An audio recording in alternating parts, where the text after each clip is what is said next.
Quarto incontro sui padri della Chiesa, questa volta è la volta di Ireneo di Lione.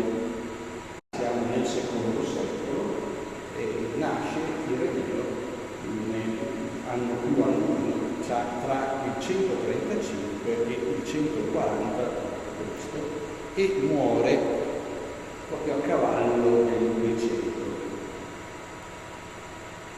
Le notizie biografiche, le poche che possediamo, anche in questo caso, come per alcuni dei padri che abbiamo già affrontato, ci vengono fornite da Eusebio di Cesarea, che è uno storico che scrive una storia ecclesiastica, la storia della Chiesa, la scrive nel IV secolo, quindi un paio di secoli dopo gli eventi, circa 200 anni dopo Ireneo.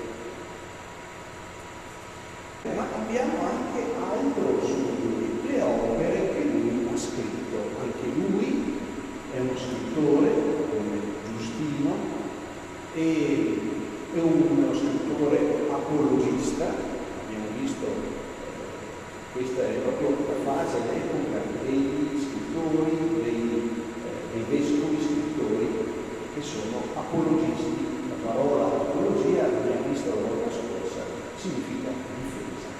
Difesa di che cosa? Difesa della fede. Difesa della fede nei confronti delle obiezioni pagane, come abbiamo visto per Giustino, da parte degli ebrei, e poi l'esposizione, il tentativo di esporre in modo chiaro, comprensibile, adeguato ai tempi, alla cultura, alla mentalità del tempo, che nel frattempo cambia, in una cultura nuova rispetto a quella ebraica all'interno della quale è nato il Vangelo. Insomma, sì e no, perché in realtà già il Vangelo fa i conti con la cultura greca e dunque ecco che da una parte la difesa della fede e dall'altra l'esposizione dei contenuti della fede in una cultura, nella cultura contemporanea. Ci sono giunte solo due opere di Ireneo, tra quelle che lui ha scritto. Una, in realtà sono 5 libri, che messi insieme fanno un'unica opera, contro le eresie, è il titolo di quest'opera. L'altra, esposizione della predicazione apostolica. Si può anche considerare il più vecchio catechismo della dottrina cristiana, perché espongono in qualche modo sistematico, anticipo, che cosa? Il credo apostolico, le verità di fede da credere, i cristiani credono, e dunque lui le spiega, le espone, non solo per i cristiani, ma anche per coloro che cristiani non sono, per mostrargli tutta la profonda ragionevolezza e persuasività. Le notizie biografiche, con tutta probabilità, Ireneo nasce a Smirne, oggi in Turchia, ecco, in quella parte costiera, verso gli anni in cui vi ho già detto, insomma un po' prima della metà del secondo secolo. E a Smirne è un luogo particolare, molto importante, perché è vescovo a Smirne Policarpo, discepolo diretto dell'apostolo Giovanni. E questi collegamenti, lo vedremo, sono molto importanti. Non si sa quando, però, Ireneo si trasferisce in Gallia, l'attuale Francia, dall'Asia Minore in Gallia. Lo spostamento coincide con gli inizi della comunità cristiana di Lione. Lione è una città romana, antica città romana, e il cristianesimo inizialmente si sviluppa, si diffonde proprio all'interno delle città romane. Abbiamo un dato sicuro: nel 177 troviamo il nome di Ireneo nell'elenco tra gli appartenenti del collegio dei presbiteri di Lione, il collegio presbiterale. Quindi Ireneo arriva a Lione ed è già sacerdote. Proprio in quell'anno, quando lui, Ireneo, ha circa 37 anni, è inviato a Roma dal vescovo di Lione, viene inviato a Roma a portare una lettera. Questa lettera sicuramente conteneva il resoconto della situazione della comunità cristiana e del collegio presbiterale della comunità cristiana di Lione. In quel tempo il Papa è Eleuterio, chiarissimamente dal nome è un greco, di origine greca, ma questo viaggio risulta per lui, dipende dai punti di vista, provvidenziale. Perché? Perché proprio durante la sua assenza l'imperatore Marco Aurelio mette in atto una persecuzione nei confronti della comunità cristiana di Lione, tanto da provocare la morte di ben 48 martiri cristiani, sacerdoti, laici, e tra le vittime c'è anche lo stesso vescovo che muore, il vecchio vescovo Potino, che novantenne, che muore di stenti in carcere. Ireneo torna a Lione, alla sua città, e in mancanza del vescovo viene scelto lui vescovo della città. Come funzionava nei primi secoli, nei primissimi tempi, come funzionava all'interno delle comunità cristiane la scelta e l'elezione di un vescovo? Era la comunità che eleggeva e sceglieva il vescovo. La comunità costituita dai rappresentanti dei sacerdoti e dai rappresentanti dei fedeli laici. Il nuovo pastore, Ireneo, si dedica totalmente al ministero episcopale e si conclude proprio con la sua morte, fino alla data che avevo ricordato all'inizio, nell'anno 202, forse 303, ho visto in questi giorni che qualcuno addirittura lo fa morire nel 198, comunque in quegli anni là. Forse con anche lui martire. Questa è una notizia che però non è verificata dalle fonti. Ireneo è innanzitutto un uomo di fede e un pastore, un buon pastore. E del buon pastore ha il senso della misura, la ricchezza della dottrina. Questo fatto, le opere che lui scrive per la ricchezza della dottrina, la veniamo a conoscere dalle sue opere, e questo lo fa sì che sia venerato anche dottore della Chiesa appunto. E l'ardore missionario. E veniamo ai suoi scritti, che è ovviamente la parte più consistente e anche più interessante della sua vicenda. Anche lui, come avevo accennato all'inizio, anche lui condivide le caratteristiche dei padri apologisti, la cui caratteristica, come accennavo, è quello di difendere la vera dottrina dagli assalti, dalle obiezioni degli eretici e dall'altra parte esporre con chiarezza la verità della fede. Certo, l'intento principale è nei confronti di chi è all'esterno, ma questa operazione è molto utile anche per chi appartiene già alla Chiesa. In questo senso si può considerare il primo catechismo, il vero catechismo della Chiesa.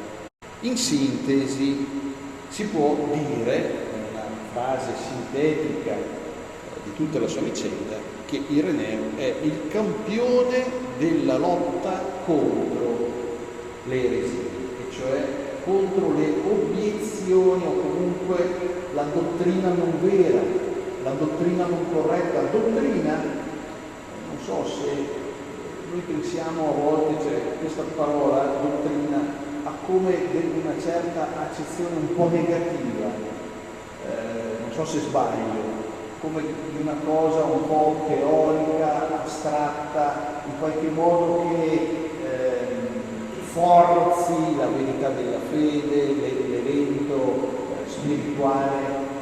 Invece se di Gesù, perché la dottrina riguarda la verità della fede, del credo in un solo Dio, di Dio, si possono dire tante cose, ma non tutte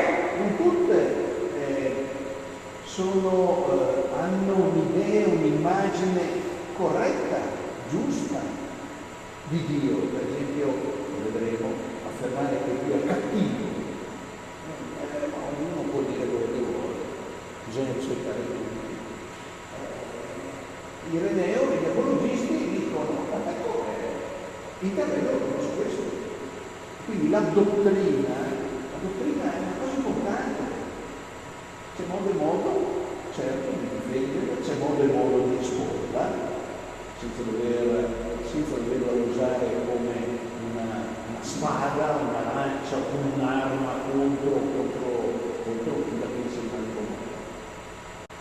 E veniamo alle opere che si indirizzano soprattutto contro una eresia del tempo. La Chiesa del secondo secolo era minacciata dalla cosiddetta gnosi. Gnosi è una parola greca, anche questa, che vuol dire conoscere, conoscenza. Cognosco, anche la parola conoscenza ha al suo interno la parola gnosi. E cosa dicevano i gnostici, coloro che erano cristiani, una parte di cristiani che affermava che cosa? Che la fede che la Chiesa insegna è un simbolo, un modo di esporre la fede per i semplici, che non sono in grado di capire che cosa? La profondità della fede, la profondità di Cristo, la profondità di Dio. In realtà i fedeli laici, che costituiscono la stragrande maggioranza della Chiesa, sono incolti, ignoranti. Invece i gnostici, gli iniziati, gli intellettuali, erano quelli che capivano che dietro questi simboli, che cosa sta dietro questi simboli, e quindi la conoscenza più profonda. Loro, questi intellettuali, avrebbero dato luogo a un cristianesimo d'élite, un cristianesimo intellettuale. Occorre avere una intelligenza, occorre avere una cultura, occorre avere un certo livello e una certa capacità, e non solo, ma avere anche la conoscenza di anche di messaggi non noti a tutti, ma ad alcuni sarebbero stati trasmessi per vie traverse, per vie segrete a coloro che sono in grado di conoscerli, di recepirli. Questo cristianesimo intellettualista poi si divideva in tante correnti, in tante piccole sette, con pensieri spesso strani e stravaganti, che però attiravano molti, soprattutto l'aspetto della segretezza, del nascondimento, di una cosa riservata per pochi, era un'elite. Non mi sembri strano questo. A me è colpito una cosa, adesso è da tanto tempo che non entro negli autogrill per motivi in autostrada, ma uno dei motivi che mi attirava l'attenzione era quello di vedere i libri. Insomma, ognuno ha le sue attrazioni, a me attraevano tra le altre cose i libri. E allora negli autogrill in modo particolare vado a scartabellare a vedere che titoli ci sono.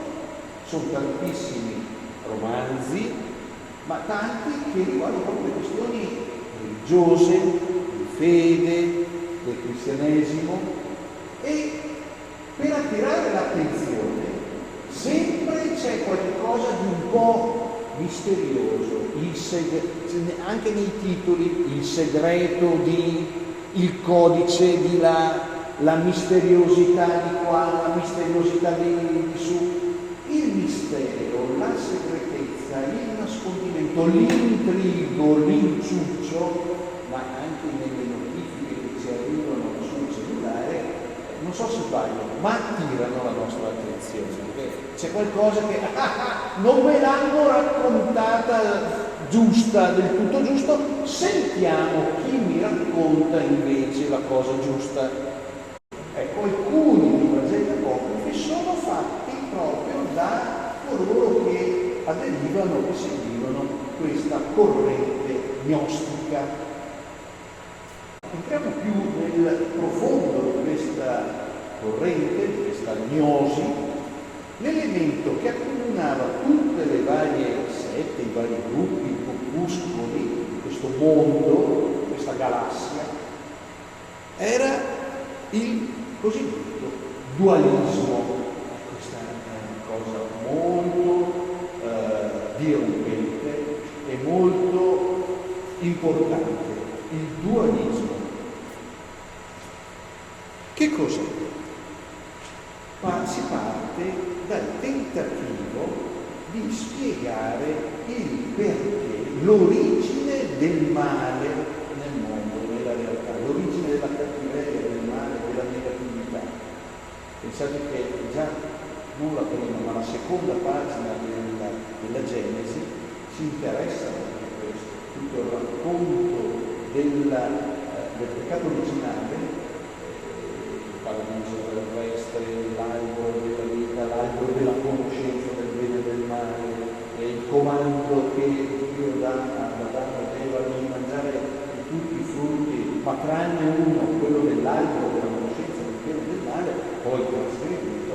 Ecco, tutta la questione di quel racconto lì, e poi con il serpente, la personificazione del diavolo, del divisore, tutto quel racconto vuole rispondere alla domanda: qual è l'origine del male? Da dove viene? In quel caso la risposta è che il male viene da un nemico, che è il primo fattore, il primo nemico, ma viene anche dalla libertà dell'uomo usata male.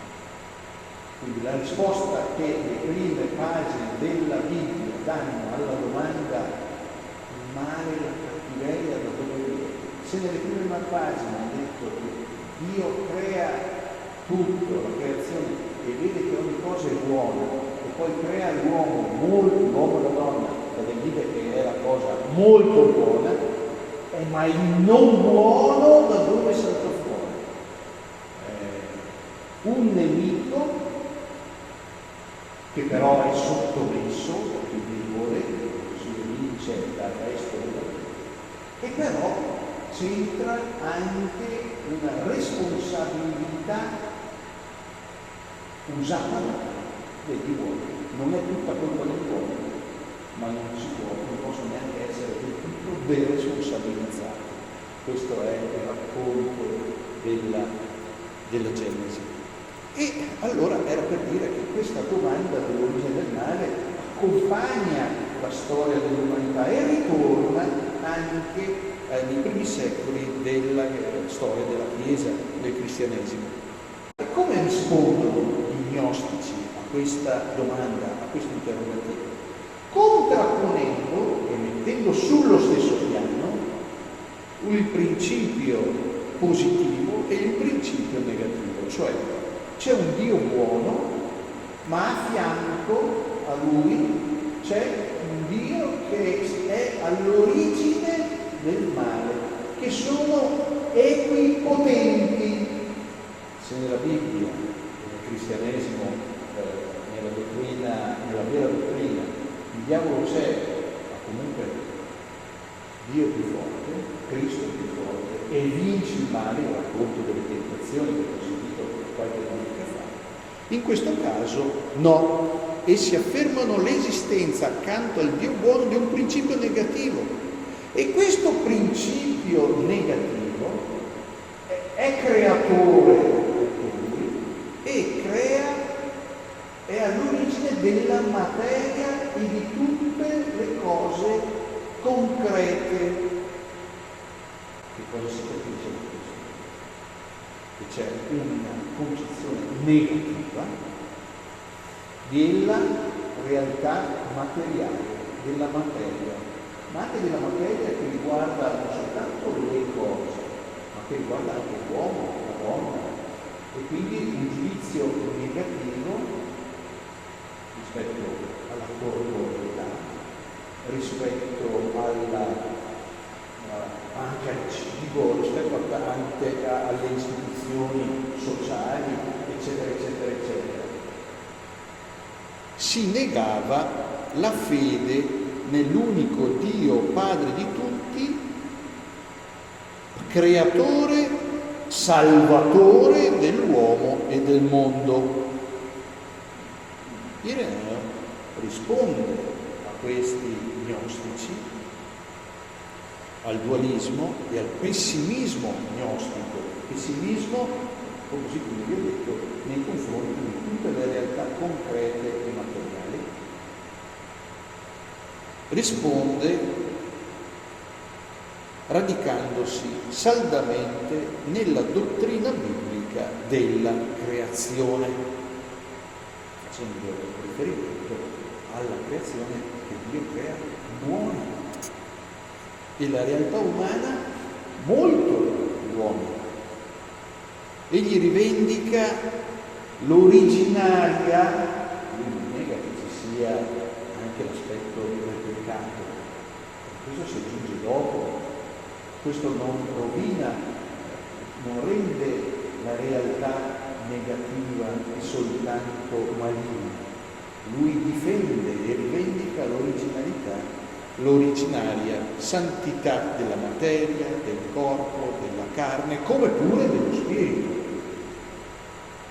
È il primo teologo, perché non si limita soltanto a confutare, a contrattaccare l'eresia, a combattere l'eresia, ma si preoccupa anche di esporre in modo sistematico il pensiero cristiano. Il credo sistematico vuol dire che prende a una le cose in cui si crede, come proprio da catechismo, e cerca di spiegarle.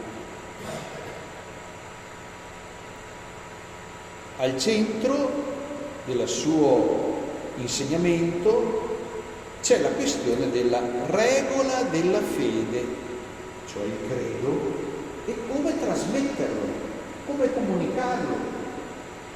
Per Ireneo la regola della fede coincide appunto con il credo degli apostoli, quello che in queste domeniche di Quaresima sul foglietto domenicale è contenuto, ed è per lui la chiave, il credo, è la chiave per interpretare correttamente il Vangelo, è la giusta interpretazione del Vangelo. Il simbolo apostolico, credo apostolico, sono la stessa cosa, usando parole diverse, è una sorta di sintesi del Vangelo e ci aiuta a capire il Vangelo stesso. Quello che lui annuncia e predica, il Vangelo, è quello che lui ha ricevuto da Policarpo, che a sua volta lo ha ricevuto dall'apostolo Giovanni, di cui Policarpo era discepolo. E così il vero insegnamento non è quello inventato dagli intellettuali con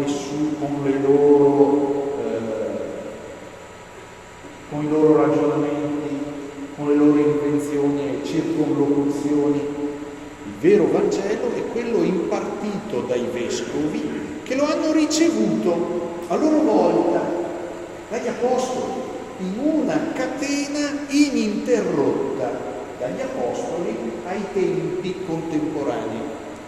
Quindi si capisce, tutte le chiese, tutte le diocesi fondate cercano di trovare una dinastia, la dinastia che vi riconduca, proprio per l'autenticità della fede, che vi riconduca agli apostoli. Ecco cosa vuol dire quando noi affermiamo nel credo, non quello apostolico, quello costantinopolitano, niceno costantinopolitano, dove stiamo le altre domeniche dell'anno.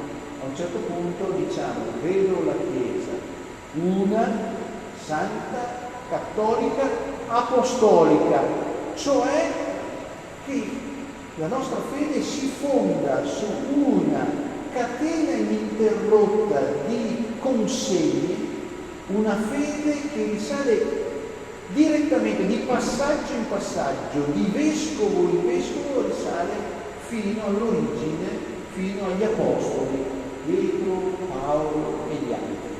E le varie chiese agli inizi sono tutte concentrate a dimostrare come la loro fondazione, l'inizio abbia un legame diretto o indiretto attraverso i successori degli apostoli direttamente all'inizio. Non so se sono in questo caso.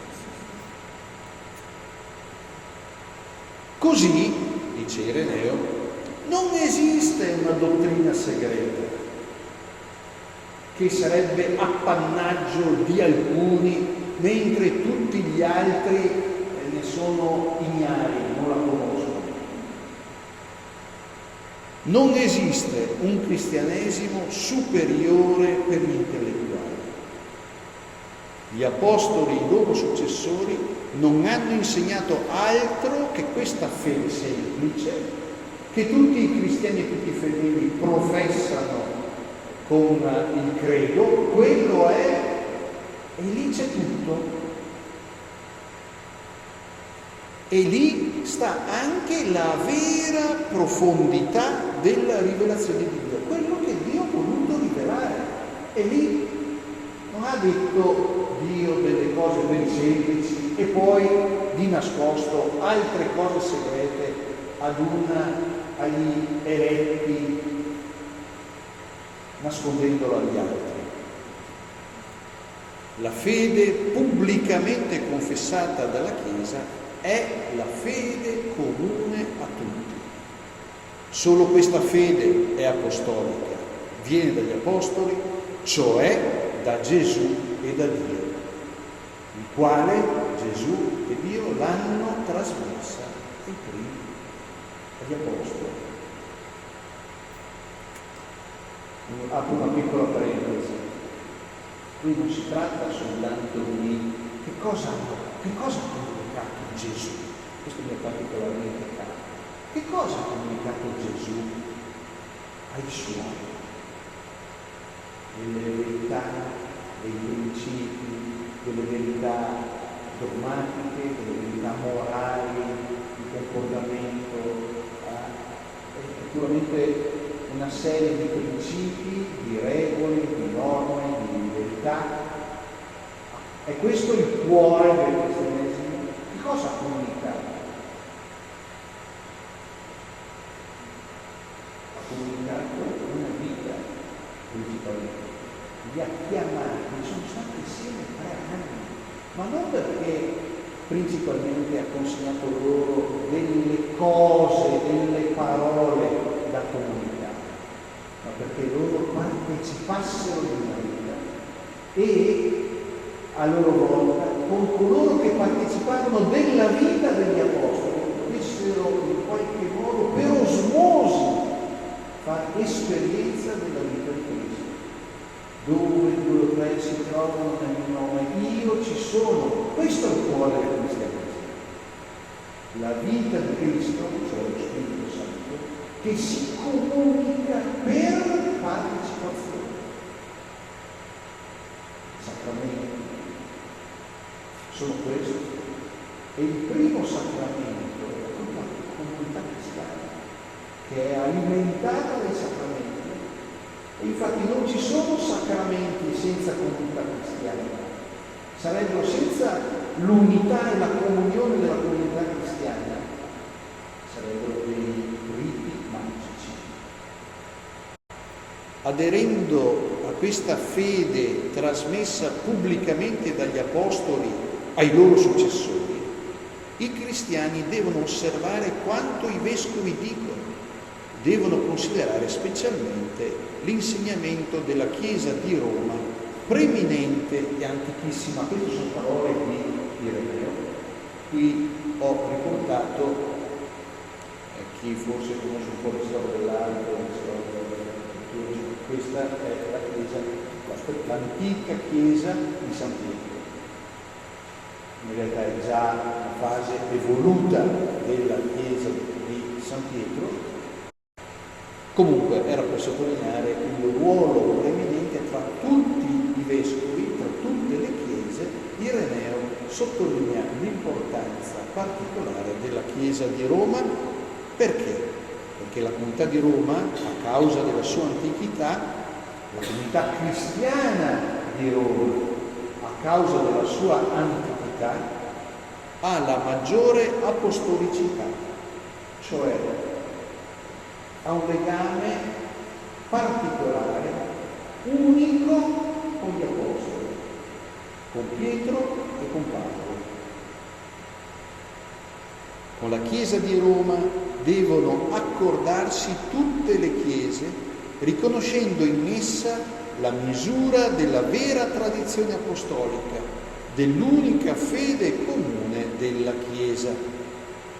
Con questi argomenti Ireneo confuta dalle fondamenta le pretese degli gnostici, di questi intellettuali che vogliono ridurre il cristianesimo autentico ad una questione elitaria, di pochi.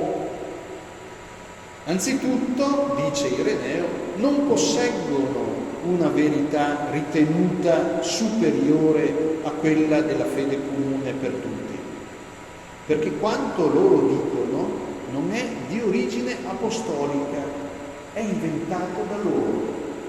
Secondo, la verità e la salvezza non sono privilegio e monopolio di pochi. Nei secoli tornerà sotto diverse forme, ciclicamente, questa idea. Ma tutti la posseggono, la verità e la salvezza, e possono raggiungere attraverso la predicazione dei successori degli apostoli e soprattutto del vescovo di Roma. E veniamo alla definizione di tradizione apostolica che avevamo già accennato con i padri precedenti, sempre polemizzando quel carattere segreto della tradizione gnostica e notandone gli esiti molteplici, cioè che si dividono e anche che si contrappongono tra loro i diversi gruppuscoli gnostici. Ireneo si preoccupa di illustrare il concetto genuino di tradizione apostolica che si può riassumere in 3 punti. Allora, che caratteristiche ha la tradizione autentica, autentica tradizione apostolica. Prima caratteristica, è pubblica, non è privata, non è segreta, non è per pochi.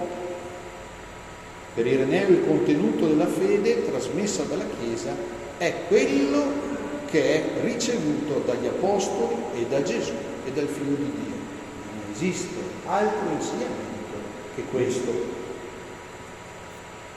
Perciò conoscere la vera dottrina, per conoscere la vera dottrina, basta conoscere la tradizione che viene dagli Apostoli e la fede da loro annunciata agli uomini. Tradizione e fede sono giunte fino a noi attraverso la successione dei vescovi.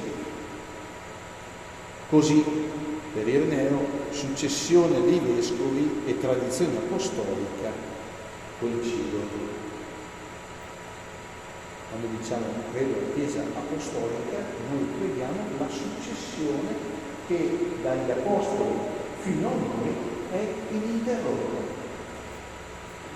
e si fonda sull'autorità degli Apostoli e i loro successori, i vescovi, che si trasmette, questo ce lo dice il Concilio Vaticano II, la Lumen Gentium, che si trasmette attraverso il gesto della consacrazione, della imposizione delle mani, perché un vescovo, così come un sacerdote, non si autoconsacra, viene scelto dai successori degli Apostoli e di successore in successore, ecco che c'è il gesto dell'imposizione delle mani. Seconda caratteristica, dunque la prima, pubblico. Seconda, la tradizione apostolica è unica. Cosa vuol dire che è unica? Lo gnosticismo era diviso in tanti gruppi, gruppuscoli che non andavano molto spesso neanche d'accordo tra loro. Invece la tradizione della Chiesa è unica nei suoi contenuti fondamentali. Perciò crea unità tra popoli diversi, tra culture diverse, tra lingue diverse, ma il contenuto è comune. È interessantissimo quando si fa l'esperienza alle giornate mondiali della gioventù, in convegni dove c'è gente di luoghi diversi, di città diverse. Mi ricordo l'esperienza che avevo fatto quando avevo 15-16 anni partecipando a dei convegni dove c'erano migliaia di ragazzi che avevano la mia età. Io che pensavo nella mia realtà di essere una mostra bianca, poter vedersi in tanti e dicevo, allora non sono da solo, ma poi chiedevo, ma tu di dove sei? Ciao! E tu c'era quello della Sardegna, quello della Puglia. L'orizzonte della Chiesa, e poi crescendo poter vedere che andare a messa in Germania è della stessa messa, andare a destra e a manca e poter seguire, certo magari con la difficoltà della lingua, non capire, ma i gesti sono gli stessi. Certo, all'interno della Chiesa ci sono anche riti diversi, differenze, ma sapere che c'è la fede è la stessa e crediamo nello stesso Gesù, nonostante la diversità delle lingue e delle culture, la tradizione apostolica è una frase preziosa di Sant'Ireneo.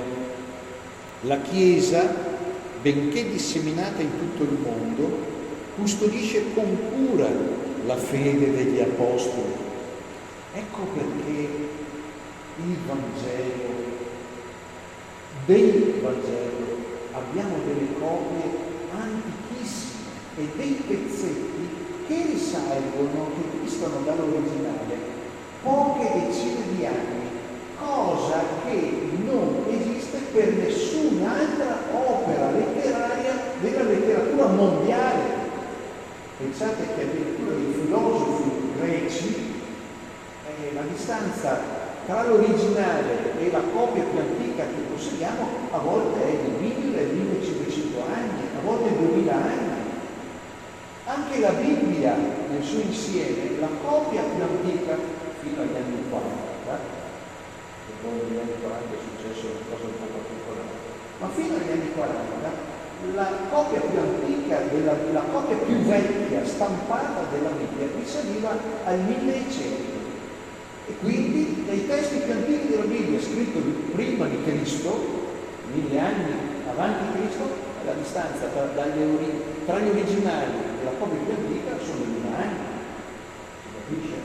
Poi negli anni 70, nel 1947 è accaduta una cosa incredibile. Si sono scoperte casualmente nelle famose grotte di Qumran i testi della Bibbia che venivano letti negli anni 60. Quindi la copia della Bibbia, così come ce l'abbiamo noi, risalente addirittura all'epoca in cui la leggevano gli apostoli.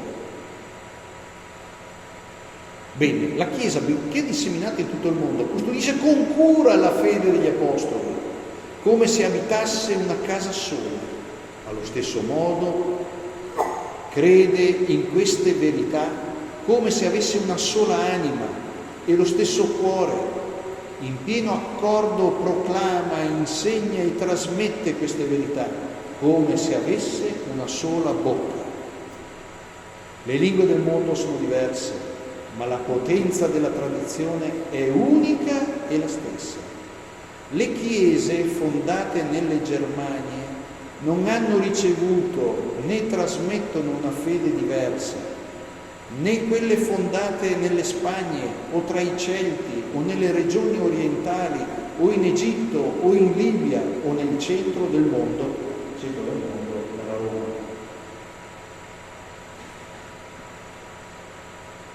Già attorno all'anno 200, dunque, si nota la coscienza della Chiesa, della sua universalità, che è della sua cattolicità, che vuol dire l'essere costituita da tutti e per tutti. Questo vuol dire cattolicità, che è destinata a tutti ed è costituita da tanti, da tutti, da una diversità. Si nota la coscienza dell'universalità e della forza unificante della verità che unisce queste realtà così diverse, dalla Germania, la Spagna, l'Italia, l'Egitto, la Libia, nella comune verità rivelata da Cristo. Infine, la terza caratteristica, dunque, le due già dette, abbiamo visto la pubblica, non segreta, unica, non molteplice, e pneumatica. La lezione è pneumatica vuol dire in greco pneuma vuol dire aria, spirito, per cui pneumatologia, da cui pneumatico, per riferimento all'aria, allo spirito, cioè guidata dallo Spirito Santo. Una trasmissione che non è affidata alla tradizione apostolica. La parola tradizione vuol dire trasmettere, tradere vuol dire consegnare, trasmettere. Una trasmissione che non è affidata all'abilità di uomini più o meno dotti, più o meno intelligenti, più o meno sapienti. Quindi la trasmissione non è affidata agli intellettuali. Bisogna avere il titolo, ma allo Spirito di Dio, che garantisce la fedeltà della trasmissione della fede, così che può accadere paradossalmente, ma non tanto paradossalmente, che ci siano delle persone incolte che sono dal punto di vista della fede più intelligenti, cioè più acute, nel viverla e anche nel comunicare. magari senza avere tante parole, ma magari con in grado di comunicare lo sguardo, con l'intensità dello sguardo e della vita. È lo Spirito di Dio che garantisce la fedeltà della trasmissione della fede. È questa la vita della Chiesa, ciò che rende la Chiesa sempre fresca e giovane, cioè feconda di molteplici doni, carismi. Chiesa e Spirito, per Ireneo, sono inseparabili. Citazione: questa fede l'abbiamo ricevuta dalla Chiesa e la custodiamo. La fede, per opera dello Spirito di Dio, come un deposito prezioso custodito in un vaso di valore, ringiovanisce sempre e fa ringiovanire anche il vaso che la contiene. Dov'è la Chiesa, lì è lo Spirito di Dio, e dov'è lo Spirito di Dio, lì è la Chiesa e ogni grazia. Come si vede, la tradizione di cui parla Ireneo è una cosa ben diversa dal tradizionalismo, una tradizione sempre internamente animata dallo Spirito Santo, che la rende viva e la fa essere rettamente compresa dalla Chiesa. Stando al suo insegnamento, la fede della Chiesa va trasmessa in modo che appaia quale deve essere, cioè pubblica, unica, unitaria, comunionale, pneumatica, cioè spirituale. A partire da ciascuna di queste caratteristiche si può condurre un fruttuoso discernimento circa l'autentica trasmissione della fede anche oggi nella Chiesa. Ultima cosa, e poi concludo, ecco un aspetto che emerge, che riguarda la dignità della persona, che in generale nella dottrina di Ireneo la dignità dell'uomo, corpo e anima, valorizzati, difesi, ritenuti come cose buone, non negative come affermavano gli gnostici. Tutto questo, la dignità della persona, è saldamente ancorata nella creazione divina, nell'immagine di Cristo, essere a immagine, creati a immagine di Cristo, e nell'opera permanente di santificazione dello Spirito. E questa dottrina mette a fuoco anche qual è il principio per cui si possa dialogare con tutti, e quindi qual è il vero valore. E uno slancio, costituisce uno slancio all'azione missionaria della Chiesa e alla forza della verità, fonte di tutti i veri valori del mondo, partendo da una concezione positiva della realtà, dell'uomo, della persona, e quindi riconoscendo in tutte le persone che hanno un rapporto diretto con l'atto creativo di Dio, poter in qualche modo entrare in dialogo, in rapporto, senza che quanto insiste lui sulla retta fede, lui certamente non si diminuisce come suo tempo di giustizia, non confonde il dialogo come venire